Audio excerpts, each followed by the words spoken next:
There are 3 ways to create a new document in Microsoft Word.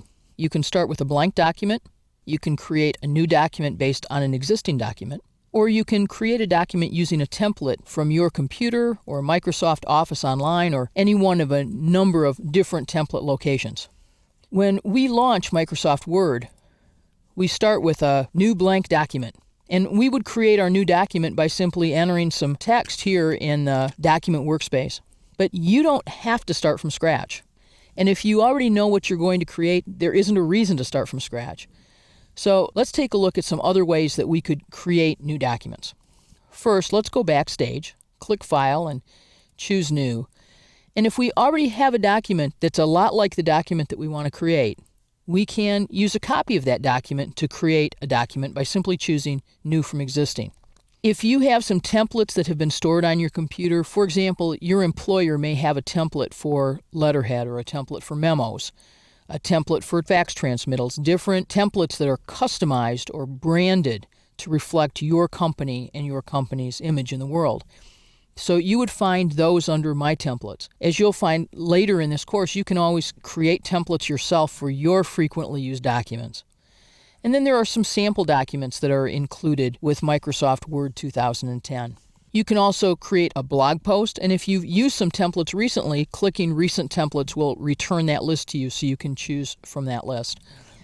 But I'd like to draw your attention to the wealth of templates that are available for free at Office Online at Microsoft.com.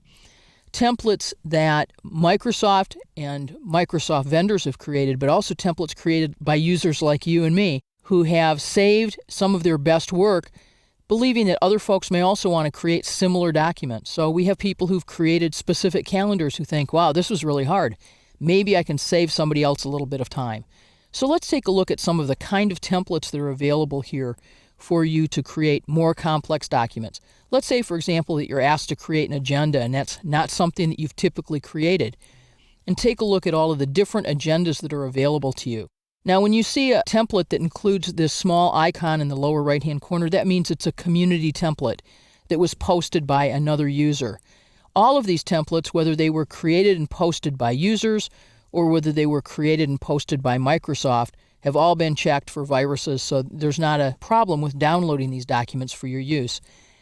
And you say, no, what I need to create is I need to create a conference agenda and there are different tracks. Well, let's take a look at, for example, this document and see how it might help us. We'll see a small preview of that document here. It's got 4 out of 5 stars, only 2 votes, it's relatively new. Let's download this document and open it, and you'll notice we have a really nice looking conference agenda that's full colored, that shows 4 different tracks happening at the same time in different halls, has dates on it, and then it's all color coded, and you think, I might like this. So you can get a head start. It would probably take you an hour, maybe even a couple hours to do all of the work that's already been done on this particular template.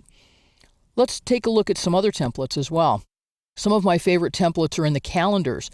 You might think, well, I use Outlook for my calendar, but what about printed calendars that you might create?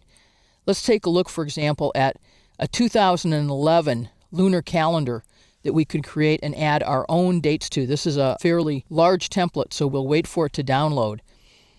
And you'll find in here 12 pages, fairly predictable, January, February, March, and so on, that you could add company dates to and then print. So again, not the kind of document that we typically think about turning to Microsoft Word to create.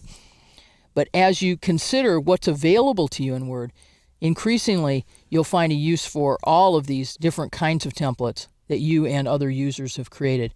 One last category before we leave.